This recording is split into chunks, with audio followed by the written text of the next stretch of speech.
Y'all, lip oils are having an existential crisis, and I want to talk about it. My name is Emily. I love colorful makeup and colorful language, and this channel is where I talk about whatever I want to. And a lot of times it's makeup, sometimes it's fat liberation, sometimes it's diet culture.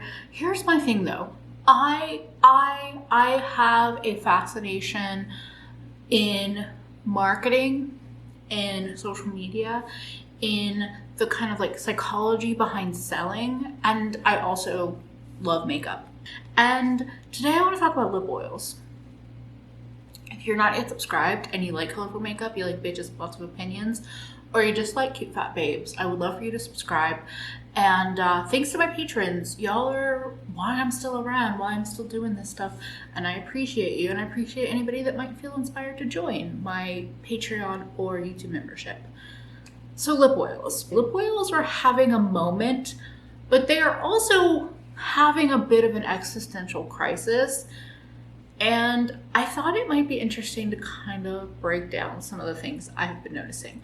So I feel like lip oils have been a thing for a while now.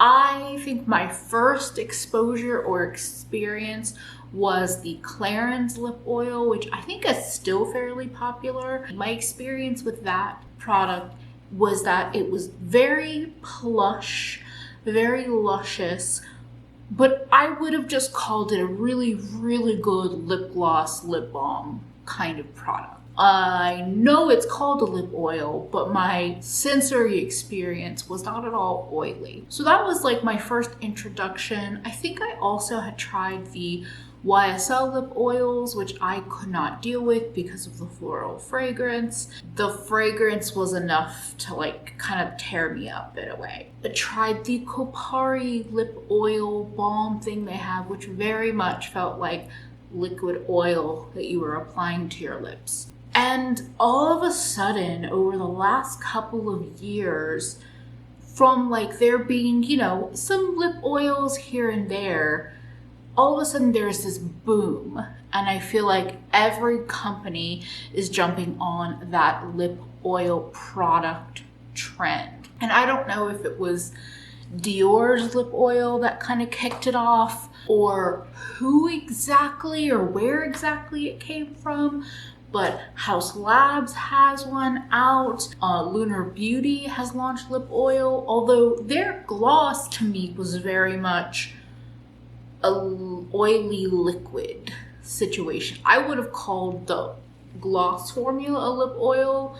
I had one and I did not personally enjoy it. It's even hit NYX. NYX has the Fat Oil lip gloss, which is on my radar.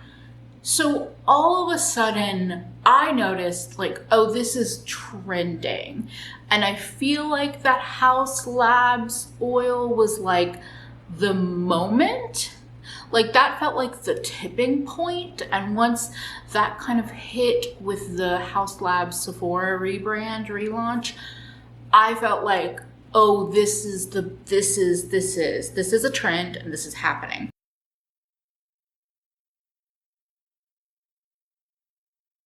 Just recently, Rare Beauty has launched a lip oil, and there's something about that launch that I was like, oh, the shark has been jumped. We have gone far enough. This is my too long didn't read. If you get this far in the video, you kind of get my thesis statement. Lip oil is just a marketing term now. Like I felt like at one point in time it was kind of this classification of either like an oily, plumpy, cushy kind of lip product or like a liquidy, oily lip product. They might have tint, they might not, they might have sparkle. It always felt like it was either a moisturizer or a topper kind of gloss. And with the launch of these Rare Beauty lip oils, I was like, do we even care what the product is? We're just calling it lip oil. And I feel like that's what's happening. As soon as I saw the product released, or as soon as I saw swatches, I wasn't personally interested because I felt like they looked like they were focusing more on color than hydration. Then I heard people saying here and there that, oh, it reminds them of some Roman D products. And Roman D is an Asian beauty brand. I have bought and or received in PR a fair bit of their lip products. I used to get some Yes Style PR here and there, or I would get store credits so I could pick things up. So I have some Roman D products, I have some Peri Para products. I've kind of experienced a small dabbling in a lot of Korean and Japanese lip products or beauty brands. So I heard people talking like, this feels similar to this, and that I was like, that feels like a red flag. Absolutely not. One of my friends also introduced me to a creator. Alexis Androulakis is a beauty educator and product dev expert. She has been doing this whole lip oil like series and or showdown evaluation. She compared this Rare Beauty lip oil to the Roman D Dewy tint, but I went down this whole research rabbit hole and actually found out that the Rare Beauty lip oil shares like a dozen of the first ingredients with the Roman D Glasting Water tint. Now, I might be watching a little too much of Dr. Joan Ford, but I thought it was a really interesting look. I'm not a scientist. I'm not an ingredient specialist. I might have identified some of these not fully accurately. I'm not sure, but we're gonna go through and I'm just gonna show you how many ingredients are similar because I thought it was interesting. There's water, diphenyl dimethicone, disosteryl malate, bis diglycerol polyacrylidipate 2. I'm gonna try to pronounce all these, by the way. Octyldodecanol, glycerin, bis bihenyl / isosteryl / phytosteryl dimerdilnolate. I think that's all one thing. Hydrogenated polysodietine, dipropylene glycol, cetyl PEG / PPG 10 / 1-dimethicone, sorbitol isosterate, polysorbate 60, pentylene glycol, hydroxyl acrylate / sodium acrylodimethyl taurate, copolymer. I think that's ceteriath 20. I don't know why I needed to let y'all see me struggle through that. Because it's fucking funny, Kyle! That's 15 ingredients similar. 15 ingredients though. 15 ingredients similar. The first 15 ingredients. And if you didn't know, in terms of ingredient listing on food and on makeup, to my knowledge, you're supposed to list it from most to least. So if your first 5, 10, 15 ingredients, if over 50% of the list is the same, I'm not going to say that they are dupes or that one is a copy of the other, but I am going to say that you're probably going to have a similar application experience or close. And I have one of the Glasting water tints, and I would never think of this as a lip oil. It's a tint. First swipe, it has color, but it also has a sheerness. It definitely stains. And it's one that you can build up to some degree. And my general experience with these kinds of tints, or with this tint, is that it's kind of that tint liquid to gel. And it might have a slight oily finish. I have not put this on my lips recently, and I did actually. I put it on my lips in the last couple months. I was doing some comparison wear tests between a bunch of my K-Beauty lip products, but I don't think of this as an oil, and more importantly, I don't think of it as a moisturizer for my lips. My initial introduction to lip oils is a moisturizing product. All of this to say, besides the Rare Beauty reveal, which I feel like is cool information to share, and I don't know if anybody has directly compared the ingredients. I went through the Roman D site and I looked at all of the tints they had listed, and the Glasting water tint was the one with the most similar ingredients. If makeup is one of your loves, whether you are creating or you just enjoy makeup and so you have a large collection, it can be very easy to see this new thing. Oh, your husband in the frame the whole time.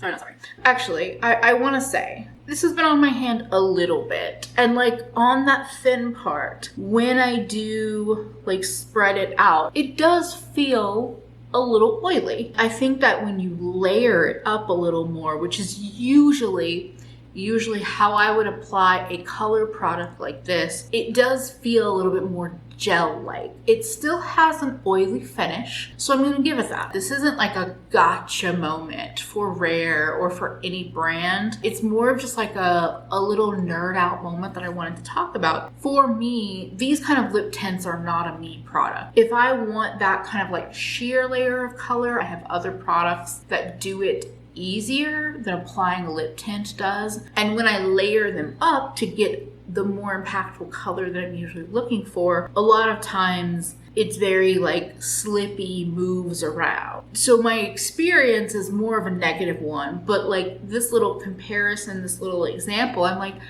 oh, it does have an oily end. It does have an oily like finish to it, which is an interesting thing to consider with the Rare Beauty ones. It wasn't like a gotcha for Rare. I think even me a day, 2-3 days ago when I saw the ingredient similarities, I was like, well, that's not a fucking lip oil if it's like the Glazed lip tint.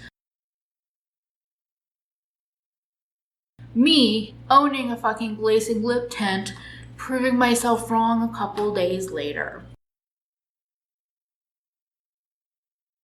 In this time, and with the way that marketing and selling works, jumping on a trend and naming a product something that is trending, even if it's not a fully encompassing, accurate name, is pretty common. Like, I have the Fenty Eavesdrop Blurring Skin Tint. That's a medium coverage foundation in my book. I remember seeing and buying a lot of things that were labeled BB cream and CC cream. And I can't really tell you if any of the particularly American brands, the It Cosmetics, Maybelline, any of these brands that released BB and CC creams, if they were really a BB or CC cream.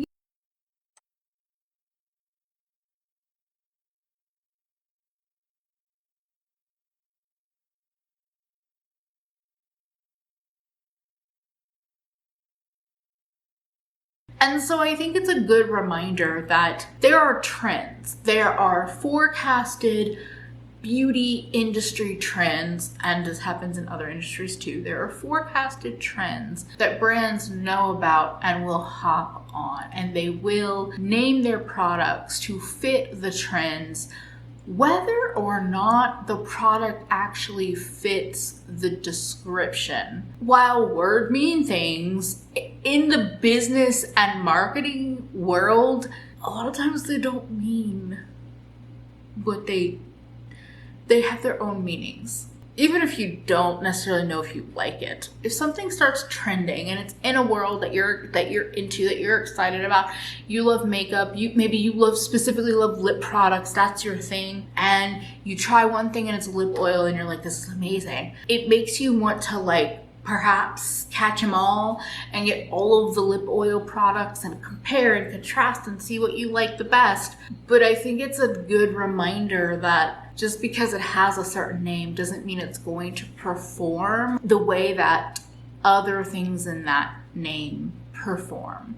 I don't know, is that a basic thought? Brands will hop onto these trends and it's like true, but not totally true. And I'm not like specifically just raving about this one brand, or this video is not to get you to go buy the Romanti products instead of the Rare Beauty, but the name water tint to me is more accurate than a lip oil because it does have that oily finish, but to me the thin texture and the tint are the bigger things that affect how this might look on my lips, how this might perform. The after finish is just a bit of an afternote. I think that the choice to use a formula similar to this to call it a lip oil is interesting, but I don't think it's accurate. I find that a fascinating little nugget of like marketing and selling and social media. I said that weird. Definitely said that weird. Whatever. And because I have like been working in these kind of like marketing and social media worlds or those adjacent worlds, and I'm a makeup lover, and I've been a makeup lover for over a decade and a half, and I'm autistic. I see patterns, I notice patterns, I recognize patterns. I find it both very interesting and frustrating because I want you to name your products based on what they actually are, what they actually do. But marketing has us say, everything is a lip oil, or another one that comes to mind, everything is a finishing powder. Finishing powders and setting powders are different. In my book, too many things are labeled finishing powders that are not. When a finishing powder, to me, is a very finely milled powder that's good for perhaps buffing all across your face, finishing, giving that last beautiful kiss. I don't know, I'm not describing it that well, am I? But not every powder is a finishing powder. I think it can be very helpful, especially if your makeup goblin gets activated, if your shopping goblin gets activated, because same, to take a step back and say, but what is that product actually? Because I've said this about lip oils quite a bit in the last probably year, where I'm like, okay, is this new lip oil release something that is cushy, plump, kind of thick and glossy and hydrating? Or is it a thin, oily thing in a tube? Because those to me were like the two kind of, I guess, extremes of lip oil. But then I've seen other oils that are like, look like they're tints, or they're pH tints, or they're more like a thin oil. And I'm like, I don't like that. So I have to take moments to step back and say, what actually is that product? And this is why I enjoy reviews. This is why I enjoy people that give just thorough and critical takes on things, even if it's not a review, if it's a get ready with me, if it's something like that, just seeing the product in use and you talking about it and describing it. Love that. That's why I don't like short form beauty content. But I thought it could be a good reminder for other people. When a brand uses a word to describe their product, to name their product, it can be helpful to take a step back and say, what is that product actually doing? Can I see it in action? Have there been reviews yet? Have there been swatches? Do I want to wait and see what it looks like? Or do I want to be the guinea pig? Because it's okay to be the guinea pig. It absolutely is. I just don't have the patience for that these days. And maybe you don't either. And so I'm here to remind you that words mean things, but when it comes to marketing and trends, a lot of times words mean nothing. And it's just a choice based on what the industry trends have predicted will sell. I was gonna say if you love this video to subscribe, but honestly, I would just love to hear from you in the comments if you feel so inspired. But also, you could subscribe. I wouldn't turn that down. Most importantly, take care of yourself better today than you did yesterday because you are worth it. Bye, friends.